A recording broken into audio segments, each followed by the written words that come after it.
demons' voices, anxiety, nightmares, and feelings of self-hatred. Before I became a Christian, I did many things against which the Bible warns. I used drugs and lied to and cheated my parents. I was in touch with alternative circles and got involved with occultism. After I became a Christian, I broke radically with this old lifestyle and tried to live a good life. Shortly thereafter, however, I had all sorts of psychological and mental problems, such as severe agitation, anxiety, nightmares, and feelings of self-hatred.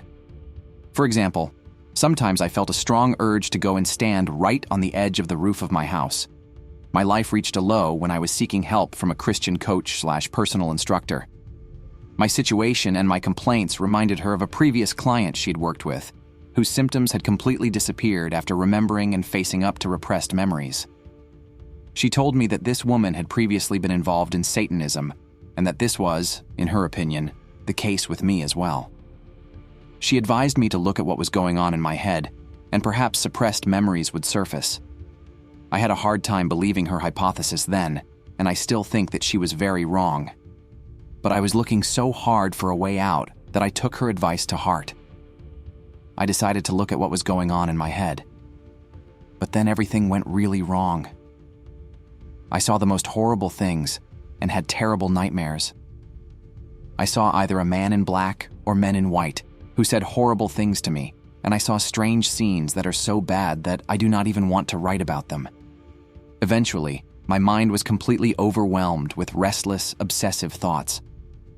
I consider it a miracle that nobody noticed anything wrong with me and that I could continue my job reasonably well. When I was alone in my office, however, I began to talk to the black man in my mind, who scolded me. Sometimes I spoke with a strange, low voice, seemingly not my own. When I think back, I still feel horrified about it.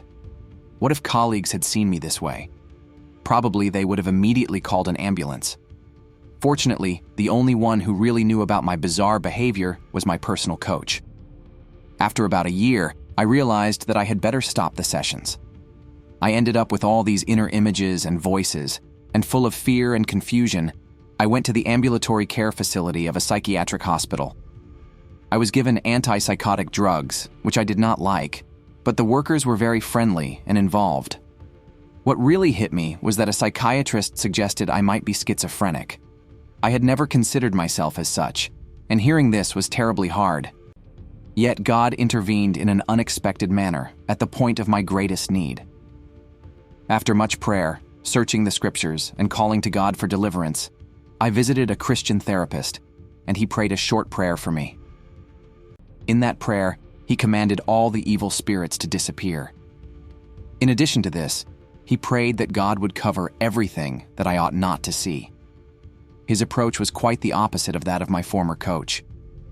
He didn't advise me to analyze my inner experiences, but to leave them behind and to focus on God's word. In one moment, all those voices were gone. In one prayer and a challenge to change my focus, God took away all those images and voices which previously had seized me completely. What an incredible change. I began reducing my medication and eventually stopped taking it altogether. God showed me his power and love. I was not delivered by analyzing my problems, but through Jesus Christ, who had forcefully shut down the attacks. This encouraged me to put all my trust in him, who is able to keep me. Now, years later, I am very grateful to my Lord for all he has done for me. Those images and voices never came back. For John, the so-called regained suppressed memories and links to Satanism were a delusion, although such histories can be an indisputable reality in rare cases. Discernment is necessary, and the counselor must be aware of the serious risks of wrong insinuations and of digging into alleged memories. Even factually correct but untimely suggestions can hinder a healing process. But when the focus remains on salvation and healing, risks are limited. Within the context of this book, we would say that John suffered from strong demonic influence, rather than demonic infestation. The therapist, through careful discernment, determined that in this situation, the right approach was to correct the wrong focus and pray decisively to end John's struggle.